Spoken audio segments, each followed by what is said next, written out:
Puan juga sudah punya banyak modal. Secara biologis adalah keturunan dari founding father bangsa ini. Memiliki ibu yang menjadi ketua umum partai yang menang beberapa kali dalam pemilu. Apakah cita-cita Puan ini cukup realistis dan bisa tercapai? Bermodalkan elektabilitas 3%, safari politik, dan mesin politik partai, apakah mungkin Puan bisa menjadi presiden?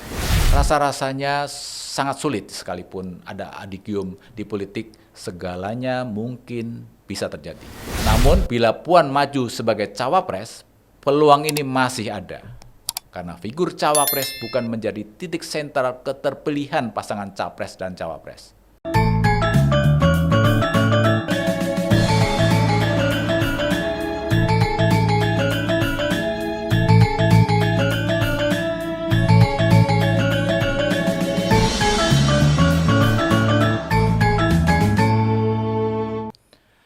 Sampai saat ini, Puan Maharani berjuang keras menaikkan elektabilitasnya dengan berbagai macam cara. Melakukan safari politik ke berbagai daerah, menemui ketua umum partai, maupun usaha menemui tokoh masyarakat dan ulama. Dalam pertemuan dengan Surya Paloh misalnya, tampaknya tidak ada hasil yang dapat menyatukan kedua partai ini di pesta politik 2024. Meskipun salah satu petinggi Nasdem mewacanakan duet antara Anies dan Puan. Pertimbangan menduetkan Anies dan Puan dapat dipergunakan untuk menjahit keterbelahan di tengah masyarakat. Begitu katanya. Tapi duet ini tampaknya sulit diwujudkan. Mana mungkin PDIP Perjuangan sebagai partai terbesar saat ini akan menyalonkan Anies sebagai capres. Anies bukan kader PDI Perjuangan. Terlebih lagi, jumlah suara PDI Perjuangan 3 kali lipat lebih banyak dibanding Nasdem. Mana mungkin PDIP rela menyerahkan Puan hanya untuk menjadi capresnya Anies. Selain itu, PDI Perjuangan punya beberapa kader yang layak maju sebagai capres ataupun cawapres. Seperti Ganjar Pranowo, Puan Maharani sendiri misalnya, dan Tri Risma hari ini. Dan ini yang paling penting, secara ideologis PDI Perjuangan tidak akan mungkin berkolaborasi dengan Anies. Lalu dalam safari politik, Puan juga menemui ulama Nahdlatul Ulama karismatik Lombok Tengah, Tuan Guru Haji Turmutsi Badarudin, untuk melanjutkan tradisi yang dilakukan oleh Bung Karno kakeknya. Juga kedua orang tuanya, Taufik Kimas dan Megawati Soekarnoputri.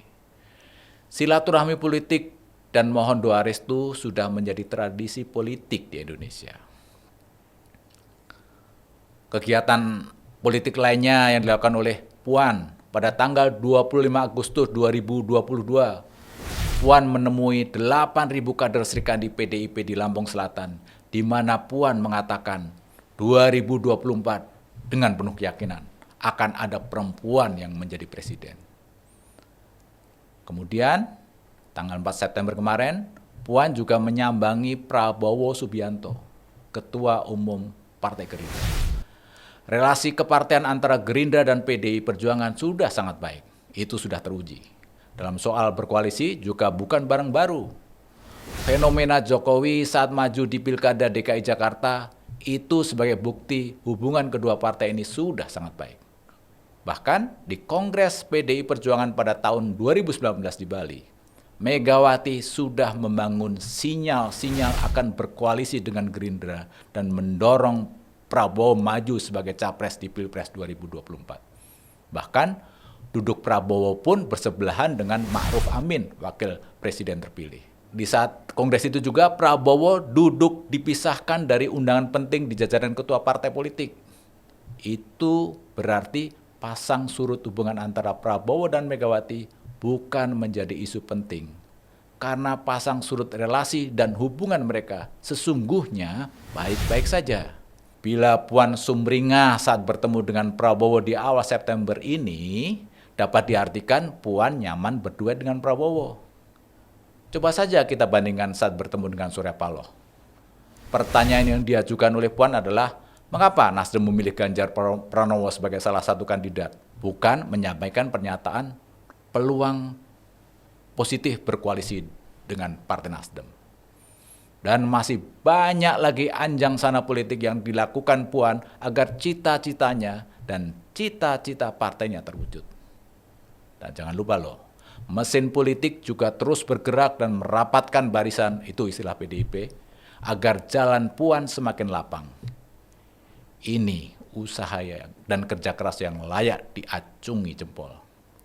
Itulah marwah politik yang wajib dilakukan Puan.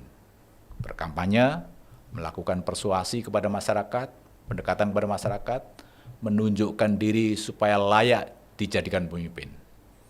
Dan pasti melakukan komunikasi politik dengan ketua umum partai.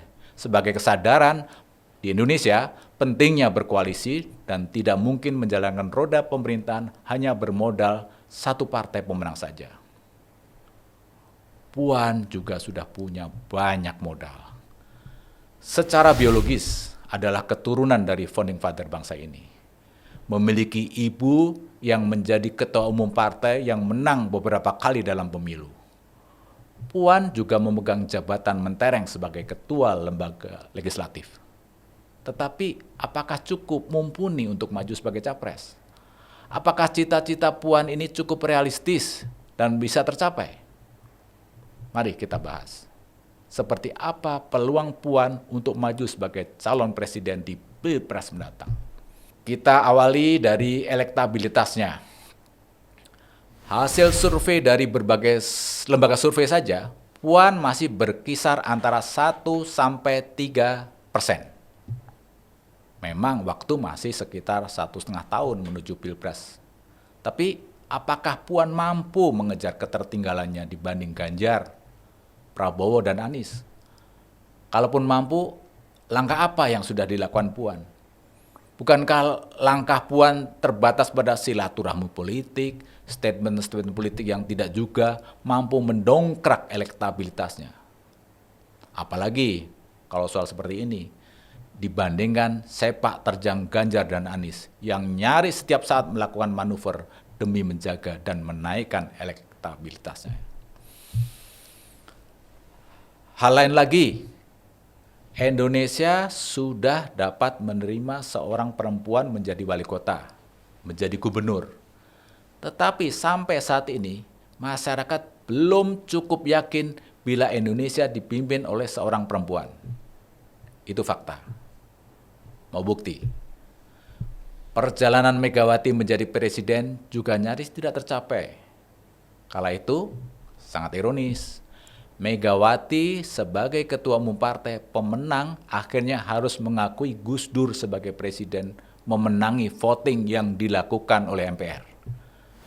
Dan seandainya Gus Dur nggak lengser dengan tuduhan yang sampai saat ini tidak terbukti, rasanya Megawati juga akan susah payah meraih kursi Presiden Republik Indonesia. Terbukti melawan SBY di Pilpres 2004 dan Pilpres 2009, SBY tidak bisa ditaklukkan oleh Megawati. Artinya apa? Megawati bisa menjadi presiden atas dasar, dalam tanda kutip, kecelakaan politik semata.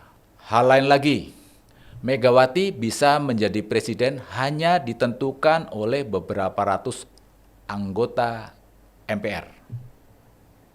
Kini Puan harus berjuang merebut puluhan juta suara.